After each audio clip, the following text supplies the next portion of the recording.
Hello friends, welcome to the Jigsaw. Today we will be looking at something very interesting that has come to light further to the troop movement of Pakistan army after the Pahalgam terror attack in Jammu and Kashmir, India. What we are going to look at is very stunning, self-interested sort of troop movement. We'll see why. Let's first look at the map of Pakistan. The blue lines are your railway line and the red lines are your key highway which will be used from Gwadar to Islamabad, and this along chugging along this blue line is your highway to Lahore, or from Multan you have a direct line via Faisalabad to Islamabad and Rawalpindi from here. So the same way the train line is also there. So roughly this is the legend that we are going to follow, and the red marks are your key Baloch checkpoints, which were used to check the movement of Pakistanis last month within Balochistan. This might sound interesting because there's nothing in between, and all the checkpoints are already loaded. So let's go by the points one by one. So this is your Iran checkpoint. This is your international checkpoint. This is a note of Baloch, but then today Trump has announced that nobody will buy oil from Iran. So the input, this particular link is cut. This is your railway line, and the railway line goes to Quetta. Quetta is where Pakistan Army has a huge presence, army base, and from Quetta it can actually support the other side of Indus quite a bit. So the fuel to Quetta from Iran is now stopped, and from Gwadar, getting out of Gwadar itself is a big task.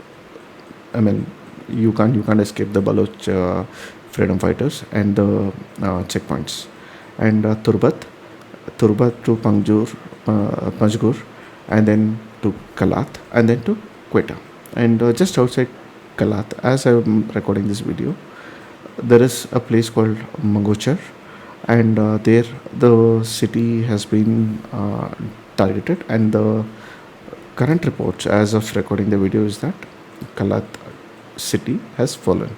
Kalat has very historical significance. Kalat has a very interesting history, and it was once the seat of power in Balochistan, and the Khan of Kalat was the one who signed an agreement before Pakistan forcefully took Balochistan into its fold. Okay, so Quetta is its current is Balochistan's current capital, and the fuel line via the railway line is not worth targeting because there's no oil supply that's going to come in. But Kalat, the highway, there's only one highway which is from Gwadar that leads to Quetta. That is actually blocked. So the fuel supply to Quetta is gone.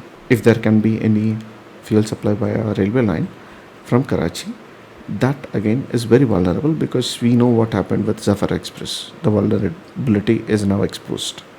So if it can happen to a passenger train, forget about having fuel supply to Quetta and depending on it for running the country, running the capital city. So that's gone. So if you're going to try Karachi to Faisalabad, Lahore, the upper Punjab areas, that again is going to be a problem after the 9th, because there is a railroad roko that is being planned by Sindhis already for the last couple of weeks or so. The highway is blocked, and the railway line will also be blocked according to the Sindhis. Some of the parties are actually involved, the lawyers are involved to stop the railway traffic to Lahore from Karachi. So once just outside Chakkar, there is a place where they are planning to do that. Okay. So once this is done, all the checkpoints, if you see, all these points are going to be gone. This entire thing where you are going to get fuel supply, that is going to be gone. That's around 9th of May. That's the first aspect. The second aspect is that why did Pakistan move all the equipment from other areas, even from Sindh, from Bahawalpur in Punjab itself, to the north, that is to secure Lahore, Islamabad, Rawalpindi access. to Shakargarh, Gujranwala, Sialkot, Mangla, Jhelum. Those are the areas where you see tanks are moving to. You don't see tanks moving towards, like, say, Bahawalpur.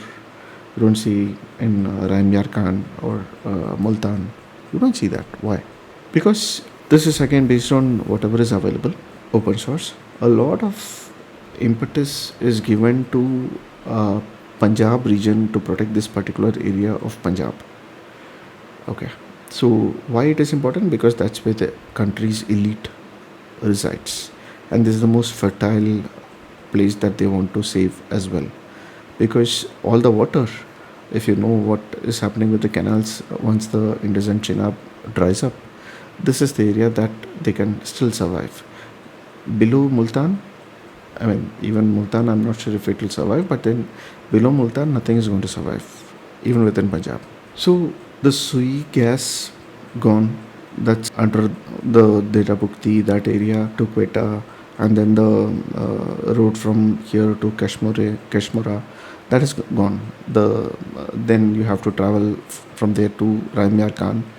That's all gone. I mean, that's not going to give you a steady supply.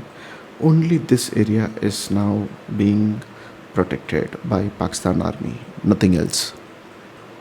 Can you just get a sense of it? I mean, only this particular area with a big force of few lakhs. That's a bit problematic, because all the Chinese equipments are in Punjab.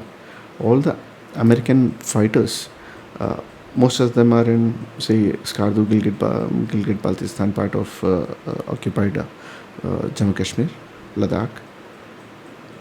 Many fighters are also in Pasni, which is somewhere here. So, what is happening with Pakistan army right now? So, there are only two probable reasons why they are moving everything here. They are very sure that they are going to lose entire bit of it, one, and two, they have something very credible out here. Maybe their nukes or whatever, they are having it somewhere here. So that is the only thing that comes to our mind.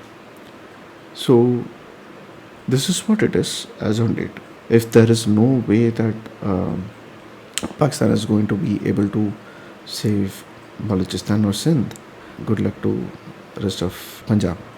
It also shows how different the mindset of Pakistan has been over a period of time, and how clueless they are about other parts of the country, how they are very shocked to see the Indus Water Treaty gone. They are not sure, they are very clueless. And that is not all. The brewing canal issue in Karachi, the Sindhis are up against the Pakistan government for whatever they are doing with the canals and the water. So I'm not sure where this is heading, but if all goes south, if India escalates maybe a week later, I don't think Pakistan will be having fuel to run their tanks. Forget tanks, even their officers will not be able to use their vehicles, their SUVs. So that is where it is right now. So if India launches an attack, Pakistan's vulnerabilities will be exposed left, right, and center.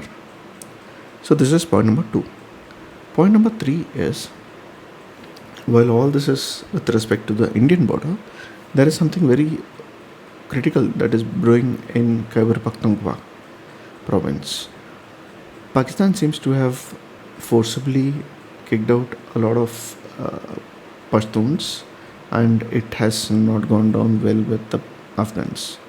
And this entire refugee population that's kicked out from Khyber Pakhtunkhwa region, they have a very deep relationship with the Afghans, and also this could spill over into politics of Imran Khan.